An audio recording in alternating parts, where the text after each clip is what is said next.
அன்பு சகோதர சகோதரிகளே அனைவருக்கும் வணக்கம். மகா கந்த சஷ்டி விழா, கந்த சஷ்டி விரதம் 2025. மகா கந்த சஷ்டி விரதத்தில் மிளகு விரதம், இளநீர் விரதம் என பல வகைகள் உண்டு. 48 நாட்கள், 21 நாட்கள், 7 நாட்கள், ஒரு நாள் என விரதம் கடைபிடிக்கும் பக்தர்களும் உண்டு. 22/10/2025 புதன்கிழமையிலிருந்து 28/10/2025 செவ்வாய்க்கிழமை வரை இந்த 7 நாட்கள் மட்டும் கடைபிடிக்கும் விரதம் மிகவும் விசேஷமாகும்.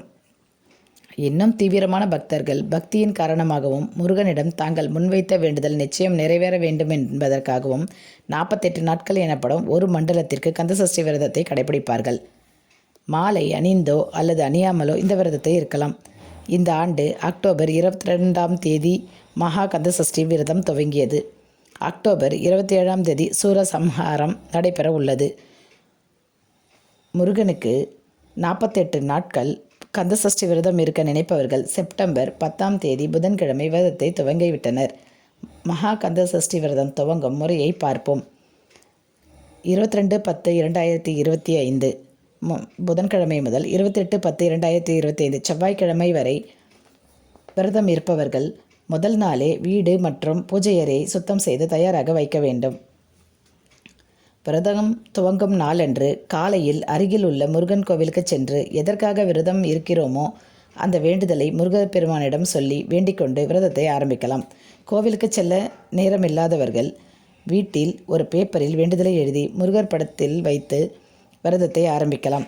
காலை எழுந்ததும் குளித்து முடித்து 7 மணிக்கு முன்னதாக முருகருக்கு பூ போட்டு வழிபட வேண்டும். காலை மாலை 2 வேளையும் 2 நெய் தீபங்கள் ஏற்றி முருகப்பெருமானை வணங்க வேண்டும்.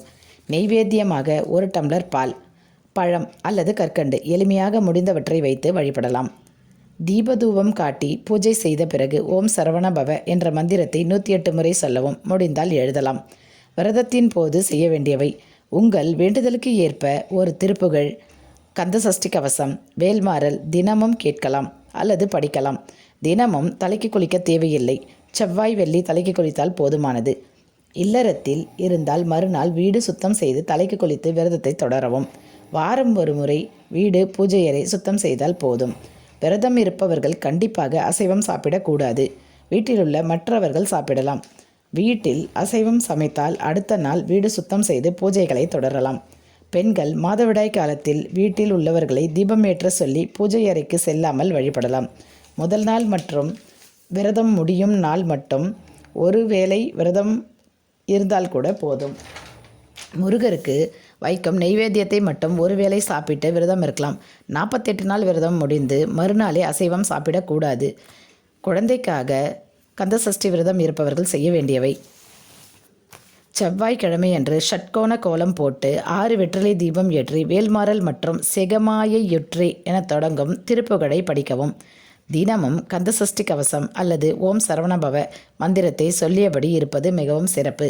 விரத காலத்தில் முடிந்தவரை மற்றவர்களுக்கு முடிந்த உதவிகளை செய்ய வேண்டும். அன்னதானம் அளிப்பது, குழந்தைகள் படிப்பிற்காக உதவுவது ஆகியவற்றை செய்யலாம். நாம் இப்போது நம் பதிவில் பார்த்து கொண்டிருப்பது போரூர் அருள்மிகு ஸ்ரீ பாலமுருகன் ஆலயம். இந்த ஆலயத்தில் கந்தசஷ்டி விழா மிகவும் விசேஷம். 22/10/2025 முதல் 28/10/2025 வரை தினமும் லட்சார்ச்சனை நடக்கும்.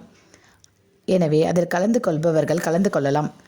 லட்சார்ச்சனையில் கலந்து கொண்டு முருகப்பெருமானை நன்றாக மனதார வேண்டிக் கொண்டு நீங்கள் கேட்ட வரத்தை பெறுங்கள்.